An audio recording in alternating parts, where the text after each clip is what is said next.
Bismillahirrahmanirrahim. Assalamualaikum warahmatullahi wabarakatuh. Hamdan wa syukran lillah, salatan wa salaman ala rasulillah, amma ba'du. Anak-anakku sekalian, puji syukur kita sampaikan kepada Allah. Alhamdulillah, Allah memberikan kita kenikmatan lahir dan batin. Sampai pada akhirnya kita sama-sama insya Allah akan melanjutkan rutinitas belajar kita pada mata pelajaran Pendidikan Agama Islam dan Budi Pekerti. Salawat salam kita sampaikan seutuhnya kepada Nabi kita semua, teladan kita semua, Habib al-Karim Muhammad sallallahu alaihi wasallam. Anak-anakku sekalian, sebelum mata pelajaran PAI ini kita mulai bersama-sama, jangan lupa untuk berdoa terlebih dahulu, meminta petunjuk kepada Allah, semoga kita semua diberi kelancaran. Baik anak-anakku sekalian, di minggu kemarin Pak Husni telah menyampaikan update data siswa yang sudah dan belum mengerjakan tugas video membaca Al-Quran, Quran Surah Al-Ma'idah. Kemudian insya Allah minggu ini Pak Husni akan merekap siapa saja yang sudah dan belum mengerjakan tugas makalah, tugas kedua. Dan insya Allah minggu depan akan Pak Husni sampaikan juga siapa yang sudah dan belum mengerjakan. Bagi yang sudah, Pak Husni ucapkan terima kasih, jazakumullah hasanal jaza. Bagi yang belum, semangat untuk mengerjakan. Pak Husni tunggu segera kiriman file video dan file makalahnya. Sekarang kita akan sama-sama fokus pada bab ke-7, Rasul-Rasul itu kekasih Allah Subhanahu wa Ta'ala. Di minggu kemarin, Pak Husni telah menjelaskan tentang pengertian iman kepada Rasul, perbedaan Rasul dengan Nabi, jumlah Rasul dengan Nabi sudah dijelaskan secara detail. Mudah-mudahan kalian masih ingat. Dan sekarang kita akan sama-sama melanjutkan melangkah ke materi berikutnya, yaitu tentang sifat-sifat, tugas-tugas para Rasul dan hikmah beriman kepada para Rasul Allah Subhanahu wa Ta'ala. Materi pertama yang akan kita bahas pada pertemuan ini adalah tentang sifat-sifat para Rasul. Ada 3 kategori sifat yang akan kita pelajari. Yang pertama sifat wajib bagi Rasul, yang kedua sifat mustahil, dan yang ketiga sifat jaiz. Sebelum melangkah lebih jauh, ada baiknya kita sama-sama pelajari dulu apa itu definisi dari sifat wajib, sifat jaiz, dan sifat mustahil. Sifat wajib bagi para Rasul adalah sifat-sifat yang pasti ada. Tidak mungkin tidak ada, pasti ada pada diri para Rasul. Setiap Rasul mulai dari Nabiullah Adam sampai Nabiullah Muhammad SAW pasti memiliki sifat-sifat ini. Sementara sifat mustahil adalah kebalikannya, sifat yang tidak mungkin ada pada diri Rasulullah mulai dari Adam sampai Nabi Muhammad SAW. Sifat-sifat ini mustahil adalah, tidak mungkin ada pada diri Rasul. Sementara yang ketiga, sifat jaiz adalah al-a'radul basyariyah atau sifat-sifat normal sebagai manusia, sifat-sifat kemanusiaan. Kita masuk pada kategori sifat yang pertama, yaitu sifat wajib bagi para Rasul. Ada 4 sifat yang masuk pada kategori sifat wajib ini. Keempat sifat itu supaya gampang untuk dihafal, kita kumpulkan dalam kata STAF, staff. S-nya mewakili kata syidik, T-nya tabligh, A-nya amanah, dan F-nya fatonah. Syidik itu artinya benar, jujur. Jadi para nabi itu pasti jujur, pasti benar.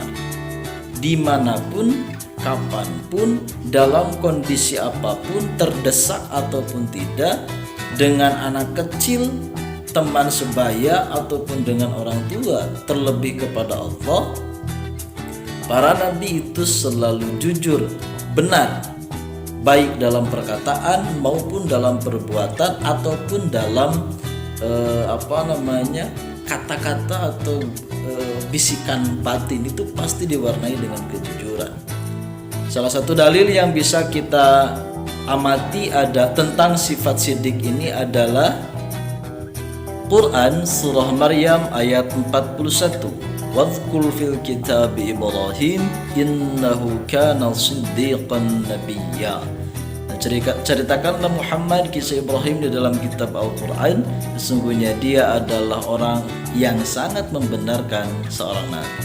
Jadi beliau mewakili nabi-nabi yang lain, pasti memiliki sifat jujur, benar baik dalam perkataan maupun perbuatan, kapanpun, dimanapun, dan dalam kondisi apapun. Nah, jika para nabi itu wajib memiliki sifat siddiq, benar, jujur, maka mustahil para rasul itu bersifat kizib. Bisa lihat di slide, kizib itu artinya bohong atau dusta.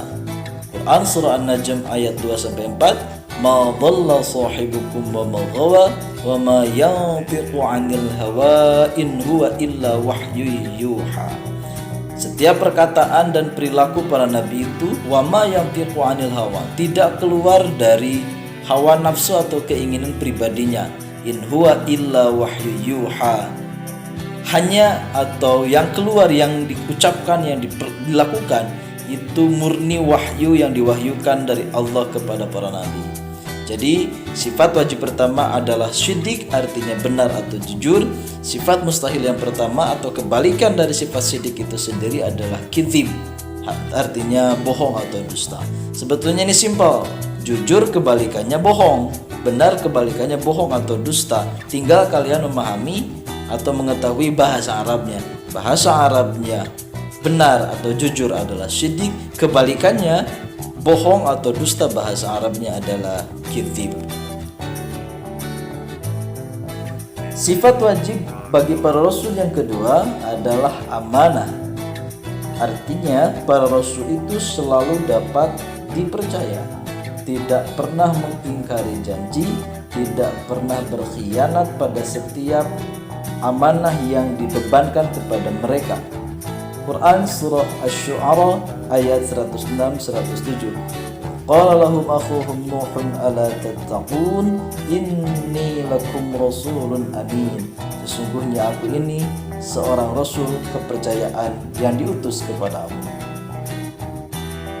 Jika para nabi memiliki sifat amanah, maka kebalikan dari amanah itu gampang sekali ya khianat.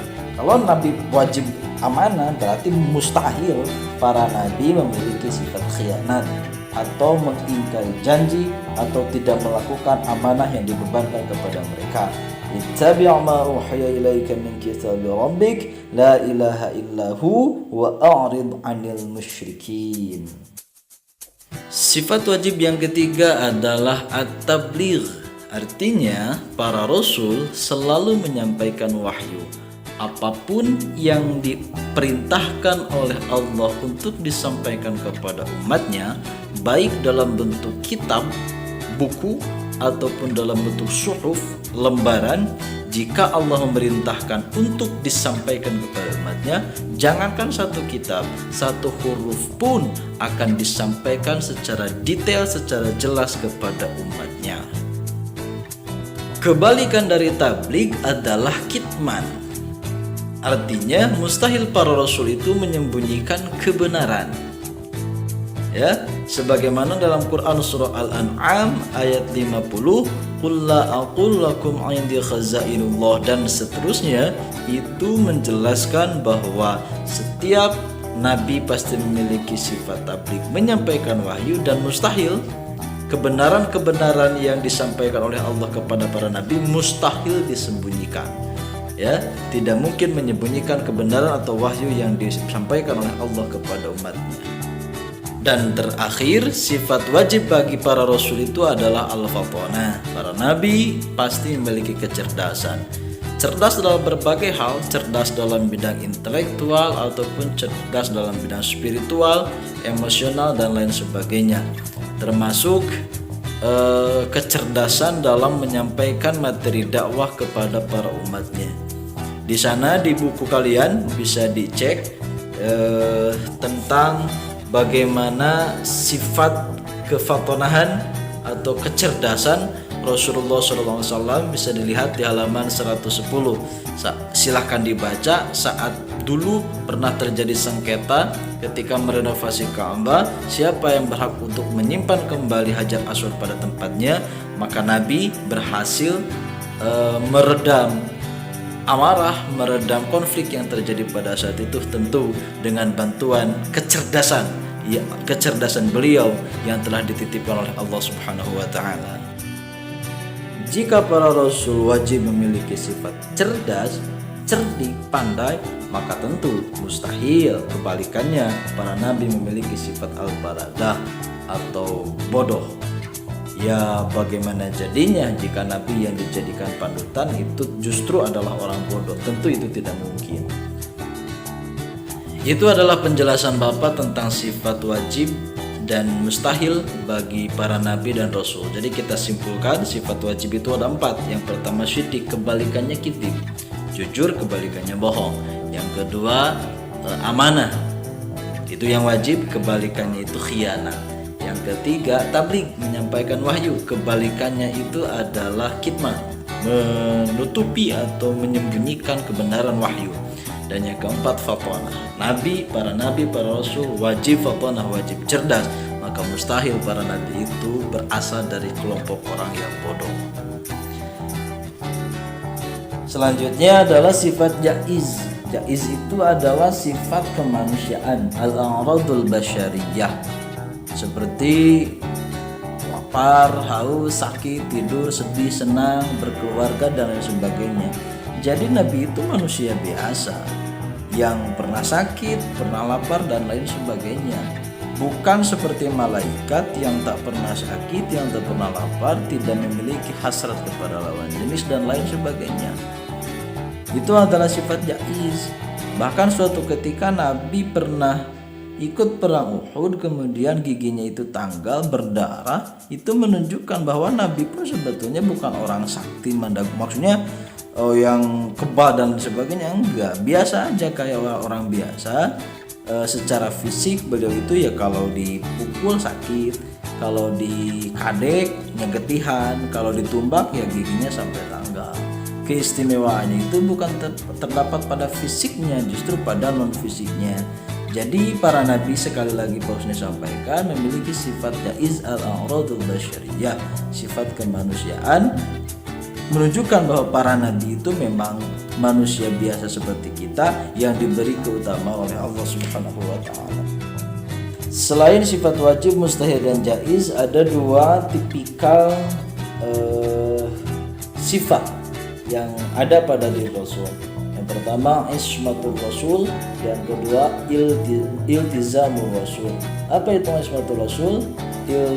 Ismatul Rasul itu adalah sifat terlindunginya para nabi dan rasul dari dosa.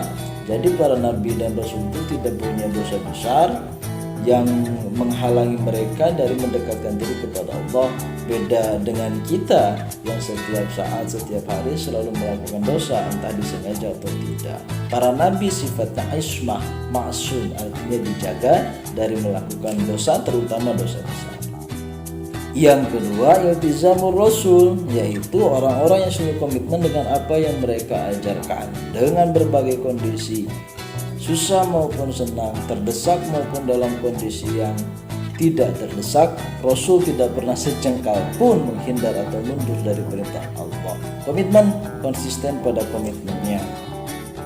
Barangkali demikian penjelasan Pak Husni terkait dengan sifat wajib, mustahil, jaiz, ismatul rasul, iltizamul rasul. Mudah-mudahan kalian bisa paham.